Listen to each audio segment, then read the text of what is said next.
Good morning. Hello, everybody.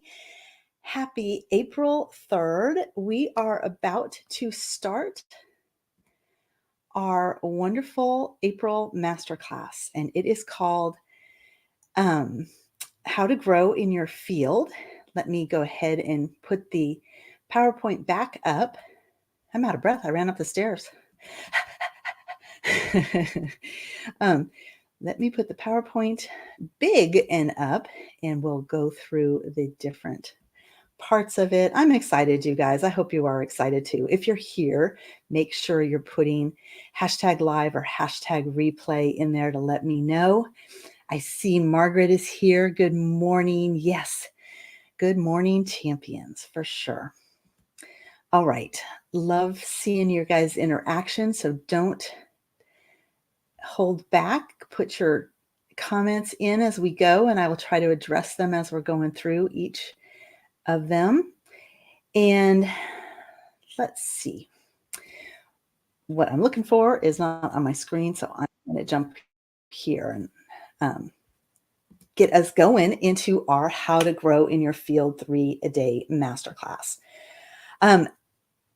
Some of you have seen my tulip flowers this week. We went and we got to see some beautiful tulips, and it just reminded me of how perfectly my life aligns with my brain sometimes. So I was thinking about this field concept. I've had it on the calendar since last year that this would be the month that we talked about field. And so I think thinking about field made me go think about the tulips.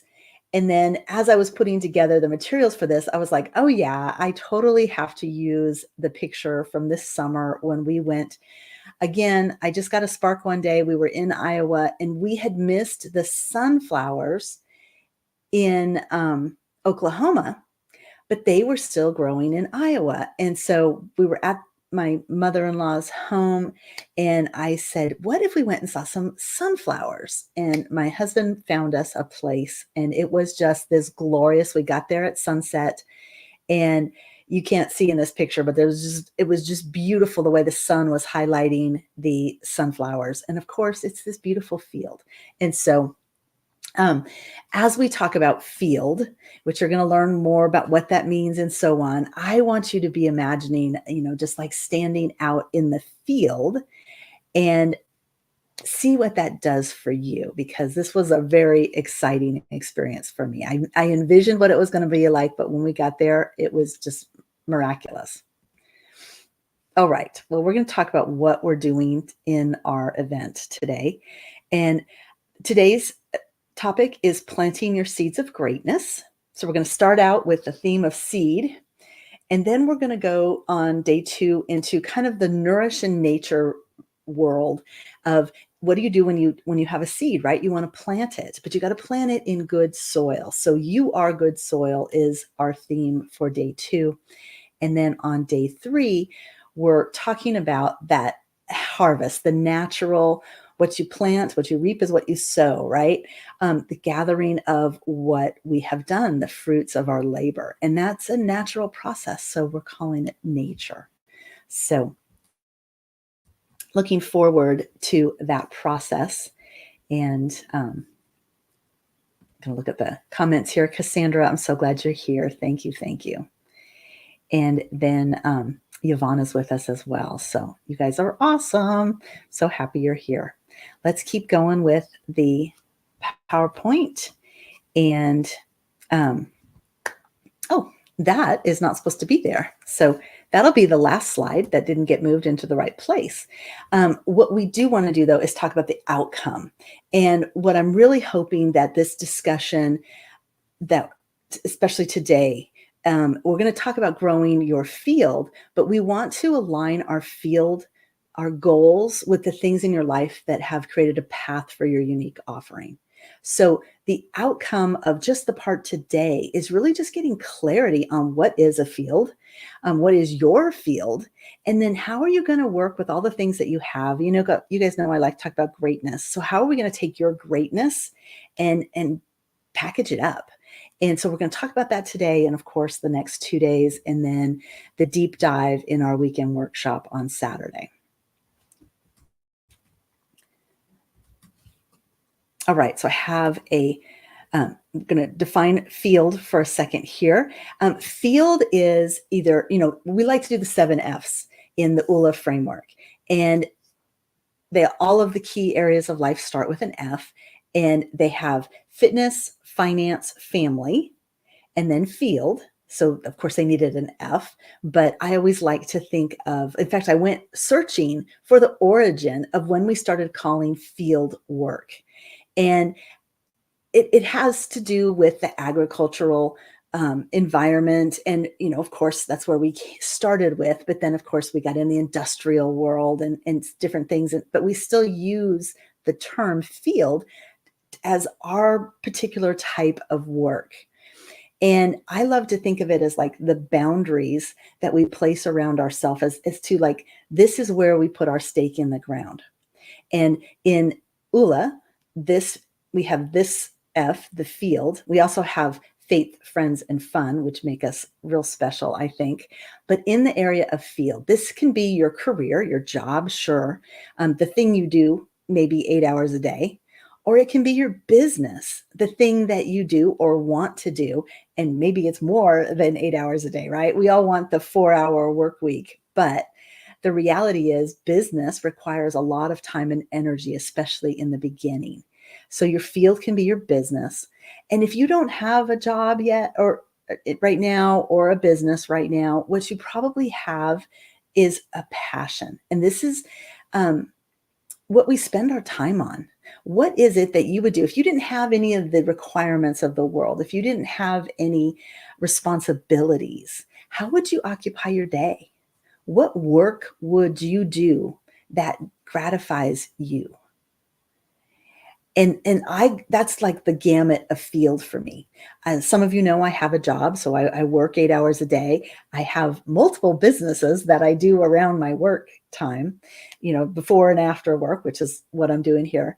And then we have passion. We have our desires, our things that light us up, the things that give us energy to do it. Not the, I have to go to work, but the, I get to enjoy this part of my life. And when we bring those close together, we have really good results.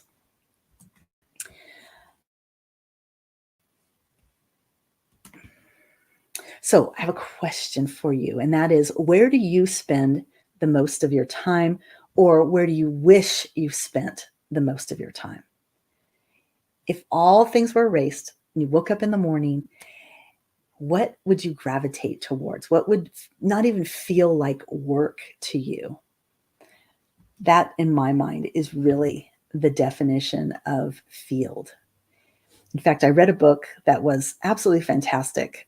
It's called Anastasia, and it's a Russian woman that a forester found. He was a businessman. The whole idea of the story is that when Russia became where they could have their own businesses, he went out looking. He had heard of these cedar trees, and the cedar trees were deep in the forests in Russia, and they were ringing. And the idea was that at 100 or so years, these cedars would start to ring, and that meant that they only had a few more years to go, and they were trying to get their energy out. And so by cutting them, he was able to take them and make them into jewelry and so on, that allowed him to profit in his business. Well, he meets this woman, Anastasia, and then he writes this series of books about his experience. And I got to tell you, I can't tell by reading the series whether it's a true story or total fiction, because it just kind of blends all this beautiful stuff in. But she is this old soul that lives out in the middle of the tundra, and she communes with the animals, and she does all these things, and she has this unique position on what life is about. And she talks about how all of us are supposed to have a place in the land. We're supposed to have our part, and we're supposed to work in the soil. And so when I was talking about field and this, that always comes to mind. Like, metaphorically, what is your thing that has been gifted to you, your plot of land that is unique to you, that only you could grow? So I love you guys are putting in the answer to the question. Thank you. So Yvonne is working teaching Pilates. She loves her job and would like to spend more time working on her health coaching business. Yes, we're going to talk about kind of that balance there. And then Margaret says she wishes she spent the most of her time creating and helping people. She spends a good amount of time doing, but would like to do it more. Yes, yes, yes. Okay. Perfect, you guys. I appreciate you adding in those comments. Let's keep going with our masterclass today. And here's an interesting thought. So when we think about growing our field, the thing that is important to us, right? And oops, it popped my PowerPoint out of there. I'm sorry, you guys. Hold on just a second. I was trying to remove the thing off of what I could see, and it popped me out. So I'm going to put it back in. All right. It's this one right here. All right.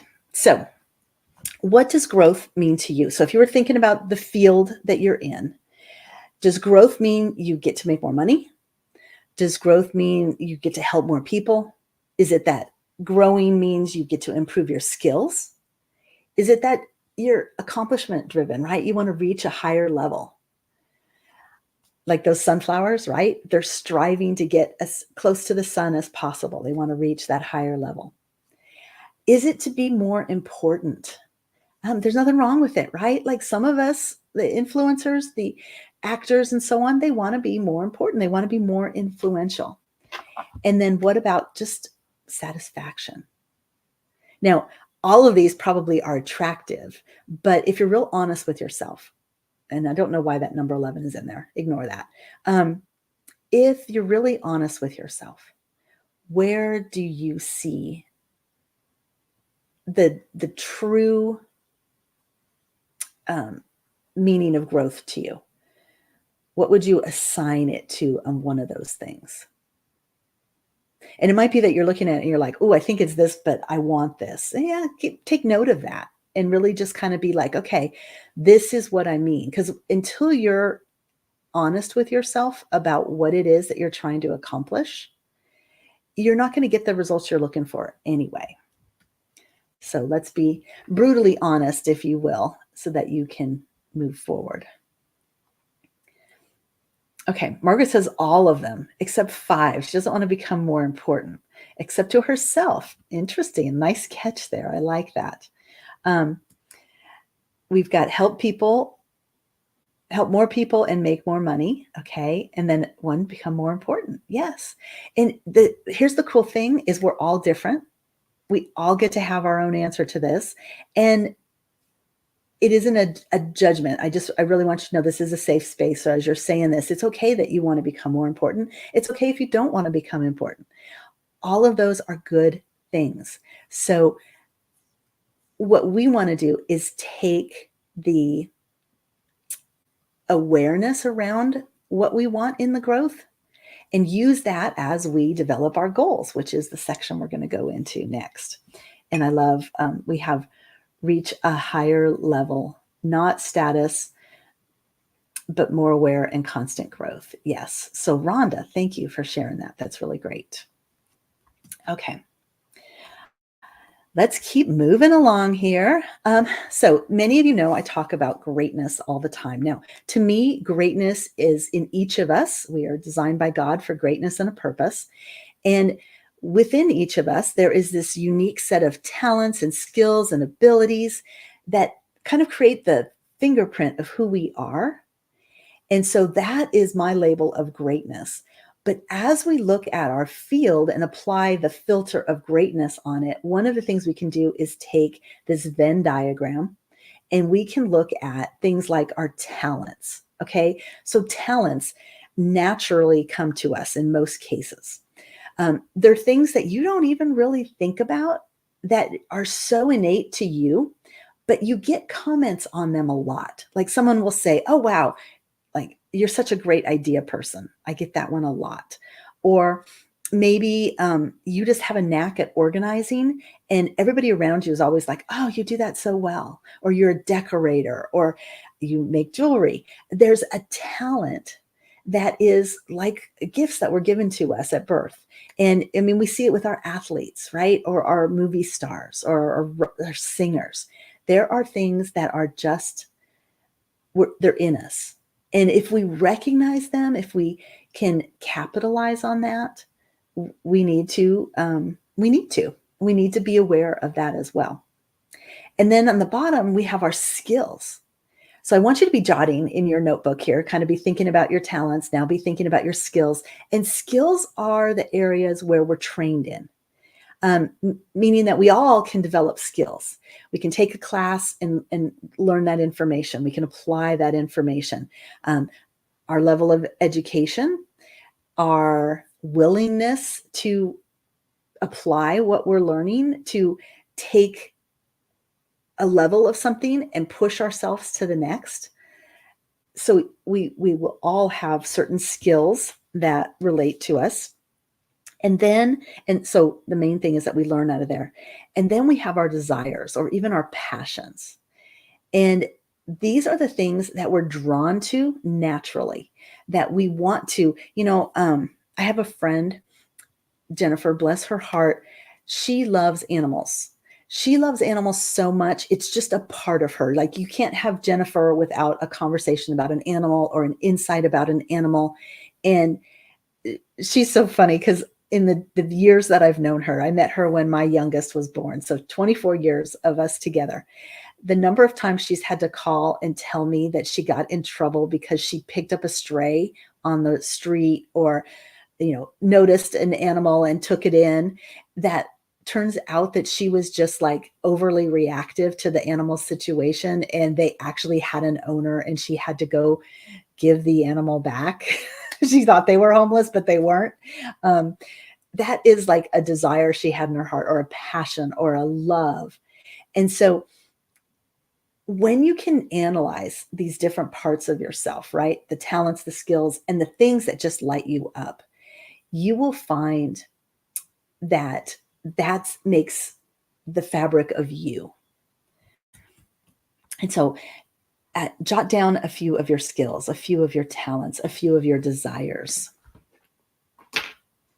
And that will start to spark some areas in your fields that will help you. Okay. So Margaret Sharon one here, she has, her talent is empathy, and her desire is to help, and for skills, listening, applying her empathy into giving encouragement and advice. You're going to make a great coach one day, Margaret. I know you see that for yourself, and it's so true. Those are great coach skills. All right. Not charging your clients, undervaluing what you're great at. Yes. Well, we're going to talk about that. That's part of growing our business, right? Part of growing your business. It's going to be good for us to hit that area.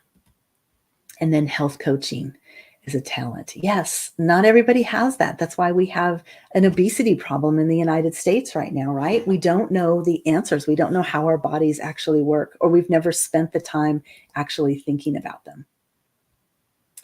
Okay, and so that's Rhonda that's saying that. Great. Okay, perfect.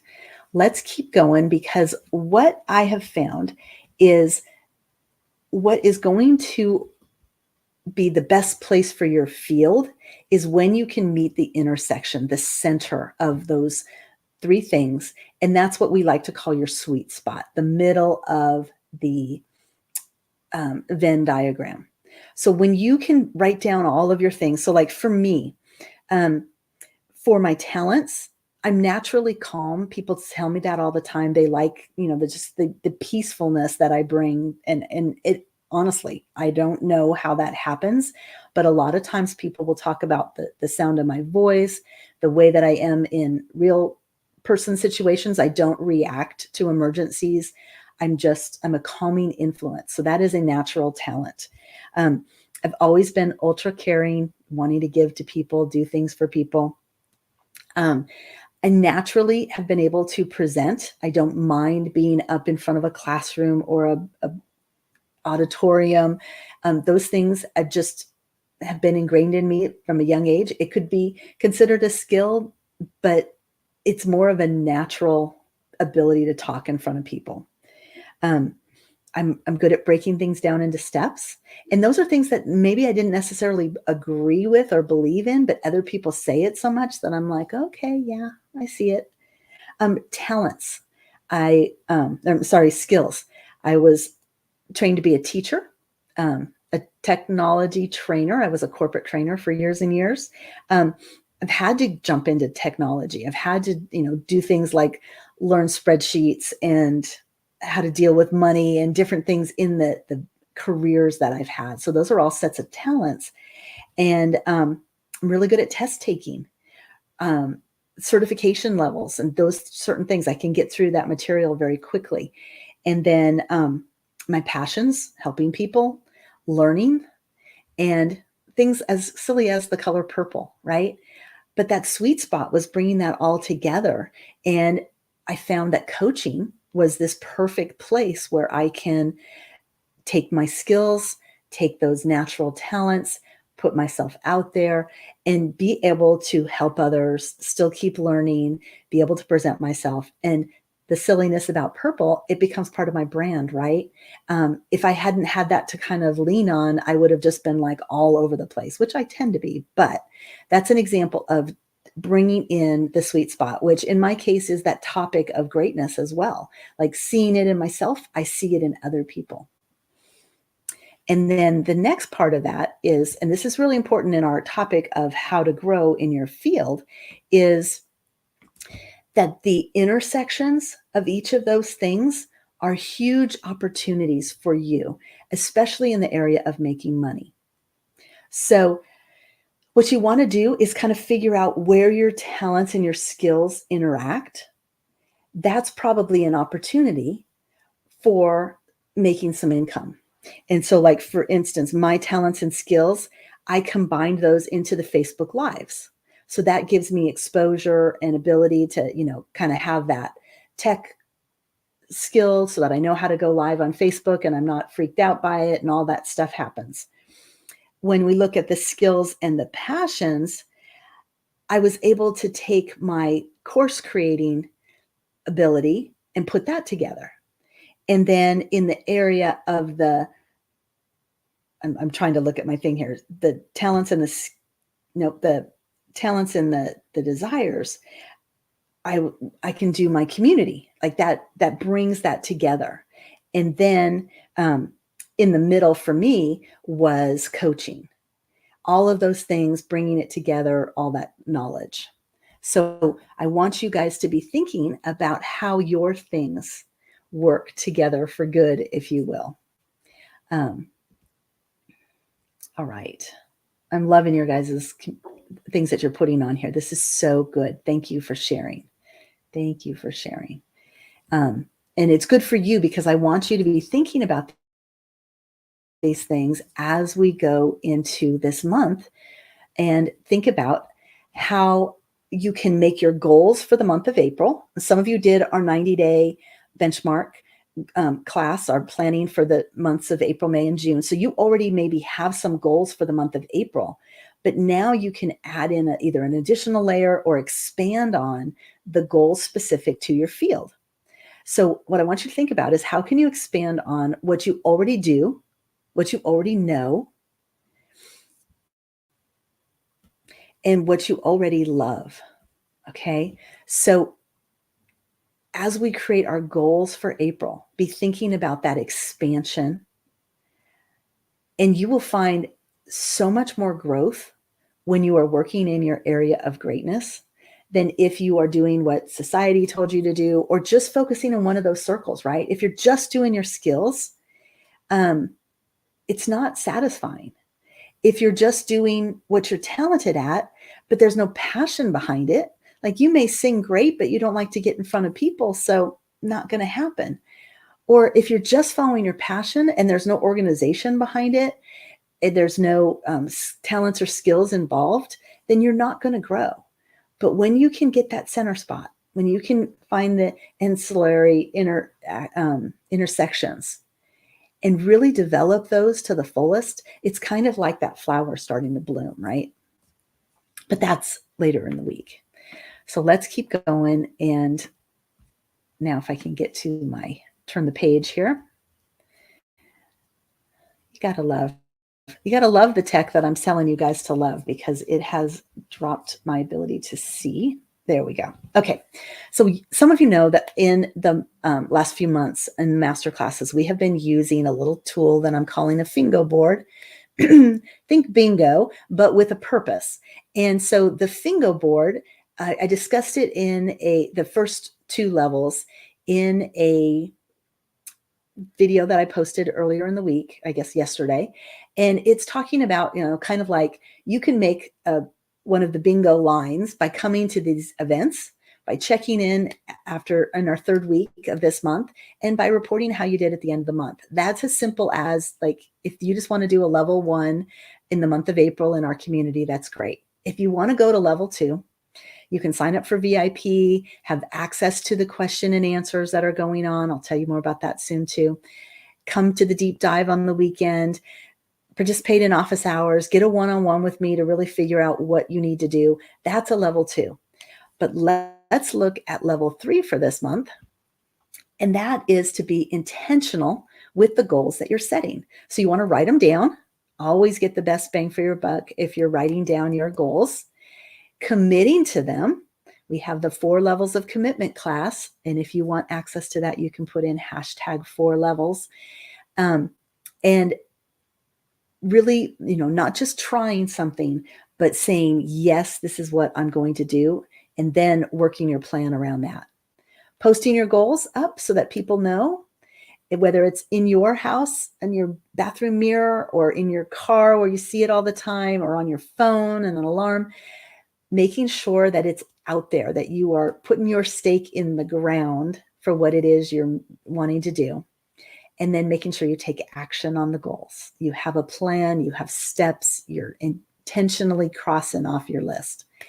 And then one of the ways you can make sure you're going to do well is to hold yourself accountable by telling someone about your goals. So that's line 3. We're going to reveal line 4 and 5 the next 2 days. And obviously we get deeper each time on how to build and improve in the month in the area of field.